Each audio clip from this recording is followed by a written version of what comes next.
ఆ బలియాగం నిత్యం ఉంటది. ఎక్కడ మనం మోకరించినా సిలువను మనం జ్ఞాపకం ఉంచుకోవచ్చు. సిలువను గురించిన వార్త నశించున్న వారికి వెరితనంగా ఉంటది అనేసి వాక్యాలు రాయబడింది.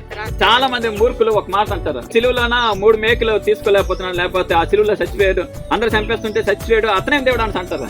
ఆయన ఆ విధంగా మరణించడానికి కారణం ఏంటో ఈ బుద్ధిహీనులకు తెలియదు. అంటే మనం చేసిన పాపం మన ప్రాణాన్ని తీసేస్తుంది, నరకానికి తీసుకెళ్లిపోతాయి. నరకానికి తీసుకెళ్లి ఆ పాపం నుంచి బయటపడాలి. ఆ పాపం నుంచి వచ్చిన రోగాలు బాధల నుంచి మనం విడుదలవ్వాలి.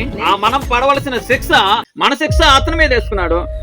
మనం వెళ్ళవలసిన నరకం ఆయన ఆ బాధను అనిపించి మనకి నరకం తప్పించాడు.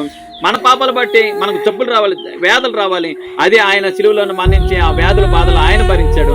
మన తరపున ఆయన శిక్ష అనిపించి మన పాపాలన్నీ ఆయన వేసుకున్నాడు కనుక మనం పరిశుద్ధం అవుతున్నాం. ఆయన శిక్ష అనిపించాడు.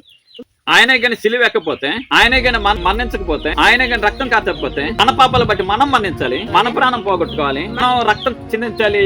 ఎందుకోసం అంటే మన పాపాలు అటువంటివి ఘోరమైనవి. మన శిక్ష అంతా ఆయన భరించాడు. ఇది చాలా మందికి అర్థం కాదు. అందుకే సిలువను గురించిన వార్త తెలియని వాళ్ళకి వేరుతనంగా ఉంటుంది. రక్షణ పొందుతున్న మనకి దేవుని శక్తి ఉన్నది. యేసు నామములో చెప్తేనే దెయ్యాలు పోతుంటాయి. యేసయ్య నామములో ప్రార్థన చేస్తేనే మనకు ఆరోగ్యం వస్తుంది. యేసయ్య బట్టి ప్రార్థన చేసేటప్పుడు మన పిల్లలు బాగుంటారు. యేసయ్య నామములో మనం విజ్ఞాపన ప్రార్థనలు చేసేటప్పుడు మన కుటుంబంతో సంతోషం సమాధానం ఉంటుంది. యేసయ్య పాదాల దగ్గర మన జీవితం అంతా శుద్ధి చేసుకుని ప్రార్థన చేసుకుని పాపాలు ఒప్పుకునేటప్పుడు మనం పరిశుద్ధంగా మార్చబడతాం. ఎటువంటి వ్యక్తి వచ్చినా యేసయ్య దగ్గరికి, ఆ వ్యక్తి దేవుని దగ్గర పాపాలు ఒప్పుకుని శుద్ధి చేసుకుంటే వెంటనే సమాధానం వస్తుంది, శాంతి వస్తుంది, ఆనందం వస్తుంది. దేని బట్టి అంటే ఆ మనిషి పక్షాన దేవుడు సిలువెక్కి తన ప్రాణం పెట్టాడన్నమాట, బలియాగం అయిపోయాడు ఆయన. అలాగే మన పాపాల కోసమే కాదు కానీ మనతో ఒక నిబంధన చేస్తున్నాడు యేసయ్య. నువ్వు నా బిడ్డవు, ఇదిగో నా రక్తం నీలో ఉంటుంది. వారితో దేవుడు నిబంధన చేస్తున్నాడు. హెబ్రీయులకు రాసిన పత్రిక 16, 16, 17, 18 వచనాలు నేను చదివి వినిపిస్తాను.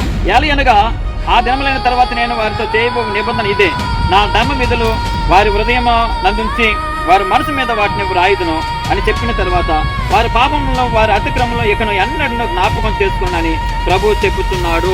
దేవుడు నీతో నాతో ఒక నిబంధన చేస్తున్నాడు. నా రక్తం చేత ఎవరైతే శుద్ధి చేయబడతారో వారితో నేను నిబంధన చేస్తున్నాను, అగ్రిమెంట్ చేస్తున్నాడు ఆయన. ఆ అగ్రిమెంట్ ఏంటంటే ఆయన ధర్మ విధులు, ఆయన తాలూకా చట్టాలని మన హృదయంలో రాస్తాడు, మన మనసులో రాస్తాడు ఆయన. అలాగే ఆయన రక్తంలో కడబడిన తర్వాత నువ్వు చేసిన పాపాలు మళ్ళీ గుర్తు తెచ్చుకోడు దేవుడు. వారి పాపంలో వారి అతిక్రమం లేకుండా ఎన్నటికి జ్ఞాపకం చేసుకోను అనేసి తన నిబంధన చేస్తున్నాడు. దేవుడు మనల్ని క్షమిస్తూ మరలా నూతన పరిచి మళ్ళీ నూతన శక్తి, పరిశుద్ధత మనకు మరలా నూతనంగా ఇస్తున్నాడు ఆయన. మనకు ఒక నూతన జీవితాన్ని దేవుడు ఇవ్వడానికి ఇన్ని కార్యక్రమాలు చేశాడు దేవుడు. అయితే ప్రభువారు ఒక మాట అంటున్నారు, మనకి నూతన జీవితం ఇస్తున్నాడు, నూతన బ్రతుకునిస్తున్నాడు, నూతన మనసుని ఇస్తున్నాడు, మన పాపాలన్నీ క్షమిస్తున్నాడు కనుక ప్రభువారు ఒక కోరుకుంటున్నారు మన ద్వారా. దేవుడు ఏర్పాటు చేశాడు, ఒక నూతన మార్గం ఇచ్చాడు, ఒక జీవాన్ని దేవుడు మనకు ప్రసాదించాడు. మనము ఆయన శరీర రక్తాల ద్వారా, ఆయన శరీరం ద్వారా పరలోక రాజ్యంలో ధైర్యంగా ప్రవేశించగలం.